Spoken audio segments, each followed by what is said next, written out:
vais pas y aller par trois chemins. Qu'est-ce qu'on est nul! Absolument incroyable de voir une équipe de France aussi inoffensive face à une équipe de Pologne qui a encaissé plus de 3 buts face aux Autrichiens, qui a encaissé 2 buts face aux Pays-Bas. Et nous, on n'est pas fichu de marquer un but dans le jeu. J'ai l'impression qu'on pouvait jouer pendant 50 heures. S'il n'y avait pas eu ce penalty, on n'aurait marqué aucun but. Bonsoir l'équipe et bienvenue sur la chaîne Parisienne Football. Content que vous soyez de plus en plus nombreux à la suivre. Merci beaucoup pour tout le soutien. Ça fait super plaisir. On a passé maintenant les 4000 followers. Merci beaucoup pour toutes les personnes qui nous suivent exactement sur YouTube. Ça fait super plaisir. Je suis désolé parce que là, je suis vraiment très à chaud par rapport au match là maintenant. Donc, du coup, je vais faire une petite débrief à chaud. Je vais vous dire un peu ce que j'en pense. J'espère que je ferai un peu débrief à froid parce que là, je suis vraiment vénère là, on va dire ça. Franchement, quand on analyse ce match-là, franchement, équipe de France, mais c'est une honte. Mais Didier Deschamps, mais Deschamps. Attends, on va essayer d'être gentil. On va essayer d'être un peu poli, tu vois. Deschamps, barre-toi, Deschamps, s'il te plaît. On en a assez. On t'a vu, on t'a revu. Ça fait 15 ans que j'ai l'impression que même mes petits-enfants, ils vont connaître Deschamps. Non, mais franchement, même les petits-enfants de mes petits-enfants, de mes petits-petits-enfants, ce sera toujours Deschamps l'entraîneur. Avec son jeu assez minimaliste, son jeu qui est... Mais c'est soporifique. Mais comment on peut jouer comme ça avec un matériel pareil? Honnêtement. Il est temps pour le changement là en équipe de France. Il est temps qu'on change. Il est temps qu'on ramène quelque chose de différent. Un entraîneur avec une vision, un entraîneur qui est capable de jouer avec du jeu. Regardez les joueurs que nous avons, la team. Ça fait 15 ans qu'on fait du jeu minimaliste avec Deschamps. Il peut la gagner la Coupe d'Europe. C'est pas ça que je vous dis. C'est regardez comment est-ce qu'on joue. Regardez cette équipe de France. Cette équipe de France, elle en emmerde plus d'un. On peut gagner des trophées, mais est-ce qu'on vibe? Honnêtement, dis-moi, est-ce que vous vibez, honnêtement? Moi, je ne vibe plus pour cette équipe de France. On a l'impression que, franchement, défensivement, on est solide parce qu'on sait faire que ça. Deschamps, c'est un destructeur de jeu. Il ne sait faire aucun jeu, c'est un destructeur de jeu. Après, c'est vrai, il a gagné la Coupe du Monde, blablabla. Ouais, c'est vrai, il a gagné. Mais de quelle manière? Honnêtement, on se rappellera juste des trophées, on ne se rappellera pas exactement de la manière avec cette équipe de France. En tout cas, franchement, j'espère qu'on va rêver parce que si on continue comme ça, perso, je ne pense pas qu'on va aller loin. Parce qu'avec une équipe aussi inoffensive, non mais franchement, c'est absolument incroyable. En plus, quand on regarde la composition d'équipe, donc du coup, je vais vous faire bouger un peu sur la composition d'équipe, qu'on analyse un peu tout ça ensemble. Franchement, quand j'ai vu la composition d'équipe, pour une fois, j'étais un peu ouais. Ok, franchement, Barcola est de retour. Enfin, je l'avais demandé. Si vous avez suivi exactement mes vidéos, vous avez vu que j'ai demandé plusieurs fois Barcola. Enfin, un joueur qui est capable de jouer. Un joueur qui est capable de percuter. Un joueur qui est capable d'éliminer. Un joueur qui est capable de prendre la profondeur. Un joueur qui est capable de créer l'insécurité, c'est l'adversaire. Enfin.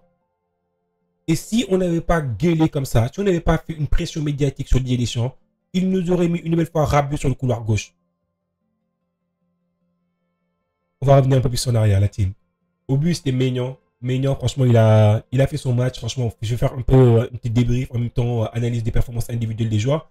L'équipe de France s'est positionnée en 4-3-3. Cette équipe exactement de la Pologne s'est placée exactement, enfin, il y avait un positionnement en 5-3-2. Donc, du coup, cette équipe de Pologne a eu un jeu qui est... En fait, c'est nous, on leur a donné les armes. J'ai l'impression que c'est nous, en fait,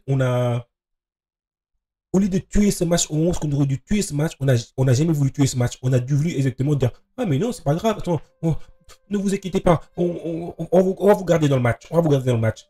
À chaque fois, nos ratés, nos occasions manquées, de la part de Kylian, de la part de Ousmane Dembélé, ses problèmes de finition, de la part de Barcola également a manqué les opportunités, mais au moins il était actif sur le terrain.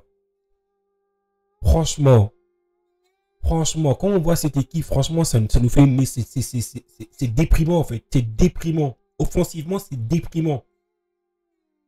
Quand on regarde un peu franchement, et en plus de ça, quand on analyse un peu cette composition de la Pologne part avec Skorupski au but. Zalewski sur le couloir gauche, elles partent avec une défense à 5. Ils sont venus pour fermer le jeu. Ils avaient peur de cette équipe de France. Ils sont venus pour fermer le jeu. Et malgré ça, ils ont réussi leur coup. Je vous l'avais dit en avant-match, l'objectif de la Pologne, c'est essentiellement de sauver l'honneur. Parce que eux, ils savent qu'ils sont déjà éliminés. Et nous, on n'est même pas fichus lorsqu'on avait les opportunités en début de match ou éventuellement en première mi-temps, on n'a pas su tuer ce match. Côté droit, on avait Frankowski, dans l'axe exactement Kiwior, Davidowski ainsi que Bednarek. Après, au milieu de terrain, on avait Zielinski, Moder ainsi que Zimanski. Devant, on avait Lewandowski ainsi que Urbanski. Franchement, cette équipe de Pologne a fait exactement un jeu assez minimaliste. Mais qu'est-ce que tu veux? C'était pas à eux d'aller chercher, d'aller nous chercher. Ils sont foutus, ils rentrent à la maison maintenant, ils sont en vacances. Donc, du coup, c'était à nous d'aller éventuellement créer des différences, d'être insistant, de poser les questions à cette équipe de la Pologne. Mais qu'est-ce qu'on a fait? Bah, écoute, on a été tellement mauvais. On va regarder un peu nos joueurs français. Donc, du coup, Mike Maignan, pour moi, il a fait, écoutez, il a fait son match. Hein. Franchement, il y a rien à dire parce qu'il prend un penalty. Qu'est-ce que tu veux? Le penalty, écoute, il sort la première et malheureusement, ses pieds dépassent exactement de la ligne. Donc, du coup, après, il y a question, oui, exactement par rapport à ces règlements, l'attaquant qui a toujours l'avantage, bah oui, c'est la FIFA, c'est comme ça, c'est les règlements, c'est l'UEFA. C'est les règlements des institutions européennes, également des institutions qui dirigent exactement le football. Ils veulent donner exactement l'avantage à l'attaquant comparé au défenseur. Donc, du coup, si l'attaquant a le droit de s'arrêter, faire un peu ce qu'il veut, mais le gardien doit être sur sa ligne. Et malheureusement, pour un petit mouvement, malheureusement, Maignan exactement est pénalisé, pénalité à retirer et ça finit au fond. Il ne peut absolument rien y faire. Franchement, j'ai rien à lui dire. Franchement, Maignan, gros match, grand gardien qui rassure ses défenses. Franchement, bravo et rien à dire franchement sur la performance de Mike Maignan. Après Koundé, franchement, j'ai vu Koundé qui faisait des choses qu'il ne faisait pas auparavant, comme par exemple exactement un peu faire des appels dans la profondeur. Comme j'avais dit exactement dans mon avant-match, je pense que Ousmane Dembélé, pour être meilleur, avait besoin exactement d'un Koundé qui fasse les appels dans la profondeur. Parce que comme exactement fait un peu un Hakimi au Paris Saint-Germain, parce que sans ça, Ousmane Dembélé, parfois, il a énormément de difficultés. Couloir gauche, Théo Hernandez, franchement, Théo Hernandez sur les apports offensifs, c'est absolument non existant. Franchement, le Théo Hernandez qu'on a vu aujourd'hui, là, c'était pas du tout un grand Théo Hernandez qu'on a vu. Franchement, match assez moyen de la part de Théo Hernandez. Quand on sait que sa capacité essentielle, c'est sa capacité à apporter exactement dans les éléments offensifs. Là, Théo Hernandez, c'est une déception. Franchement, depuis le début de cet Euro, franchement, le premier match, il a été bon. Le troisième match, franchement, c'était une déception. Il ne montait quasiment jamais. Il apportait quasiment rien offensivement. Enfin, laisse tomber Théo Hernandez, quoi. Après, défenseur central, franchement, Saliba, excellent Saliba. Franchement, rien à dire sur la performance Saliba. Moi, je suis content. Franchement, Saliba, continue exactement tes performances. Franchement, je suis franchement, j'aime bien le calme, comment tu rassures cette équipe. Upamecano, franchement, je pense que le penalty, si on sort le penalty, moi j'ai aimé exactement son intensité, son agressivité sur le porteur de balle. Chaque fois exactement au niveau du tempo, il était présent, il était capable d'être agressif, mais agressif dans le bon sens du terme. Agressif, il ne faisait pas exactement les fautes. Malheureusement, ça arrive sur ce penalty-là. Je pense que ce penalty-là, il est un peu, il est difficile, mais quand même, il y a faute. Il y a faute, la team. Je suis désolé. Je sais pas ce que vous en pensez. Certains seront en désaccord avec moi, mais je suis désolé, la team. Là, tu donnes exactement un peu le bâton. Dans la surface des réparations, quand ça se passe, c'est pour éviter les contacts. Et le contact, pour moi, c'est penalty. Je suis désolé. Dès que je l'ai vu, moi, dès que j'ai vu que l'arbitre commençait à partir de son écran, je savais qu'il allait siffler. Après, franchement, je pense que sinon, Upamecano, dans son ensemble, il a fait un match. Il a fait un bon match. Désolé, moi, je ne vais pas le taper dessus. Il a fait un bon match. Les défensifs ont été présents. Le problème, c'est devant. C'est devant le problème. Quand on regarde un peu le milieu de terrain, franchement, Kanté, il a été beaucoup moins bon que généralement, Kanté ce soir. Il a fait un match assez moyen pour moi. Franchement, il n'avait pas énormément d'apport offensif. Certains choix qu'il faisait exactement, c'est le décalage qu'il fait par rapport à Dembélé. Mais franchement, il faut abandonner avec ces mecs. Je suis désolé. Hein. Franchement, offensivement, il faut abandonner. Le mec, il est capable de faire un marathon. D'accord, ok. D'éliminer, de dribbler, etc. En fait, c'est le mec qui va t'exciter. Jusqu'à arriver devant le but. Et là, tu vas te dire, putain, comme d'habitude, quoi. C'est sûr. Enfin, bref, on va pas rentrer dans les anecdotes qui vont nous ramener des problèmes ici. Donc, du coup, après, Tchouaméni en milieu défensif, Tchouaméni, retour des blessures. Franchement, je trouve que Tchouaméni, il apporte absolument pas grand-chose. Il a eu des pertes de balles, notamment exactement quand Lewandowski arrive, lui met le coup d'épaule, lui prend la balle et va tirer. Mais vraiment, Tchouaméni, je te connais plus strong que ça, Tchouaméni. Franchement, perso, moi, je l'ai connu plus fort que ça, Tchouaméni, par le passé. Je sais pas exactement si c'est la retour de blessure qui l'handicape, mais moi, le Tchouaméni que je vois là récemment, il m'inquiète beaucoup. Comme exactement, à un moment donné, il était inquiétant au Real Madrid. Parce qu'il y avait un moment donné où est-ce que ça se jouait entre lui ou Kamavinga, et à un moment donné, on a préféré Kamavinga. Parce que moi, je vois le Tchouaméni qu'on a hérité actuellement, c'est pas le Tchouaméni de la Coupe du Monde. Hein. C'est un Tchouaméni au rabais. En tout cas, j'espère qu'il va retrouver son rythme parce que là, Tchouaméni là, c'est laisse tomber en tout cas. Rabiot, moi, je l'ai. Mais attendez, la team là, est-ce que vous avez trouvé Rabiot sur le terrain? Moi jusqu'à un moment donné, je sais pas si c'était à quelqu'un 30e minute, j'entends Rabiot. Je me dis, mais attends, mais Rabiot il est sur le terrain? Je savais même pas que Rabiot était sur le terrain. Non, mais c'est une dinguerie. Tellement que le mec était invisible. Franchement, il a une cape d'invisibilité.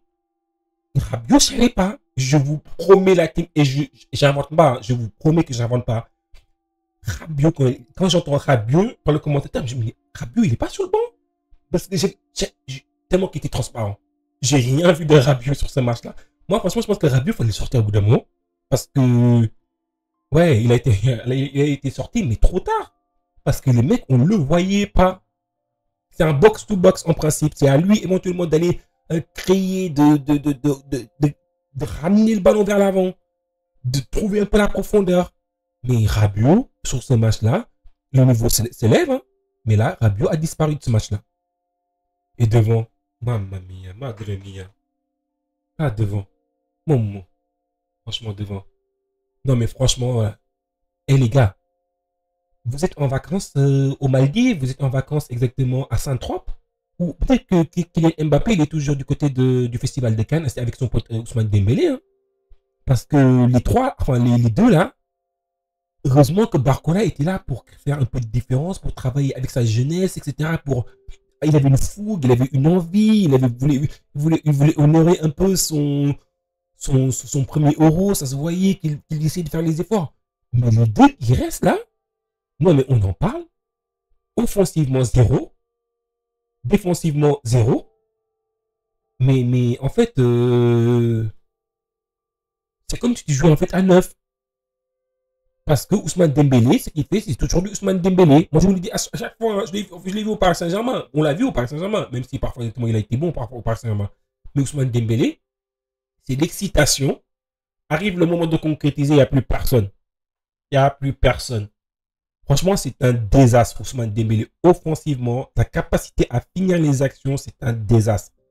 Même si vous regardez bien, analysez bien le jeu d'Ousmane Dembélé. Parfois, quand il s'agit de faire des passes toutes simples, il va te mettre la frappe en force. Mais tu te dis, mais attends, un petit centre sur la tête de Mbappé? Non, boum. Franchement, c'est absolument, en termes de qualité technique, parfois je me pose des questions sur Ousmane Dembélé. C'est absolument incroyable. Parfois, il va te faire des choses incroyables. Tu vois, il va t'exciter, tu vas dire, et comme d'habitude. Et Kylian Mbappé, franchement, heureusement qu'il y a un penalty pour lui sauver son match à lui. Hein. Franchement, heureusement qu'il y a un penalty pour lui sauver son match. Hein. Encore sauver son match, pour moi, il n'a pas fait grand-chose, hein, Kylian Mbappé. Hein. Et je sais pas, qu'est-ce que vous avez pensé? Et qu'est-ce que vous avez pensé de la performance collective de cette équipe de France? Pour moi, c'est un désastre. Un désastre. Après les changements de Dédé, mais Dédé. Deschamps, s'il te plaît, pars, s'il te plaît, pars loin de cette équipe. Pars en vacances, repose-toi, t'es retraite maintenant. S'il vous plaît, réduisez l'âge de la retraite pour Didier Deschamps. Non, mais franchement, c'est absolument incroyable, Didier. Ces changements, quand tu vois qui rentre sur le terrain, franchement, regardez, qui rentre sur le terrain, c'est du Kamavinga. C'est du Kolo Muani. Il nous a traumatisé au Paris Saint-Germain. Franchement, je ne sais pas comment on lui paye un salaire comme ça, mais Kolo Muani, c'est absolument zéro. Quand il est rentré sur le terrain, dites-moi qu'est-ce qu'il a apporté Kolo Muani. Il était aussi pourri, voire même plus pourri que le plus pourri même que le Kolo Muani qu'on a eu au PSG. Youssouf Fofana, on en parle. Antoine Griezmann, on en parle aujourd'hui. Olivier Giroud, on en parle. Enfin bref. Franchement, n'hésitez pas à me donner votre position par rapport à ce match-là. Qu'est-ce que vous avez pensé par rapport au match? Est-ce que vous avez été emballé? Est-ce que vous avez été dégoûté, déçu par cette équipe de France? Maintenant, on tombe dans la partie la plus difficile. Bah, maintenant, il n'y a plus de choix. Hein. Là, par contre, là, si tu ne rentres pas dans ta compétition, tu rentres. Hein. Tu prends l'avion là et tu rentres. Vous partez tous en vacances et vous y allez chill. Hein.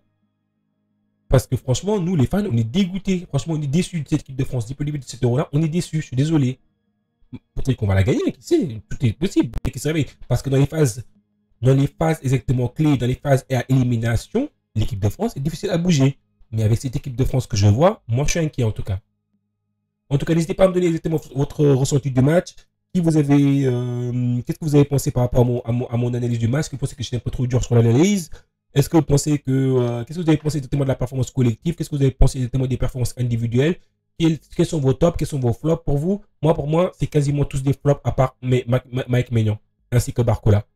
Le reste, franchement, la défense a été assez présente pour moi dans l'ensemble, mais je ne le mettrai pas en top. Mais en top, je mets exactement Maignan, Barcola. Le reste, ciao, ciao, flop, flop, flop. Merci beaucoup la team. N'hésitez pas à me lâcher des petits messages. N'hésitez pas à suivre la chaîne, c'est important parce que ça donne de la force aussi. Merci beaucoup pour tout l'amour que vous donnez à la chaîne, c'est absolument important. Plus de 4000 followers en l'espace d'un mois et demi. Vous déchirez la team. Ciao, à très bientôt.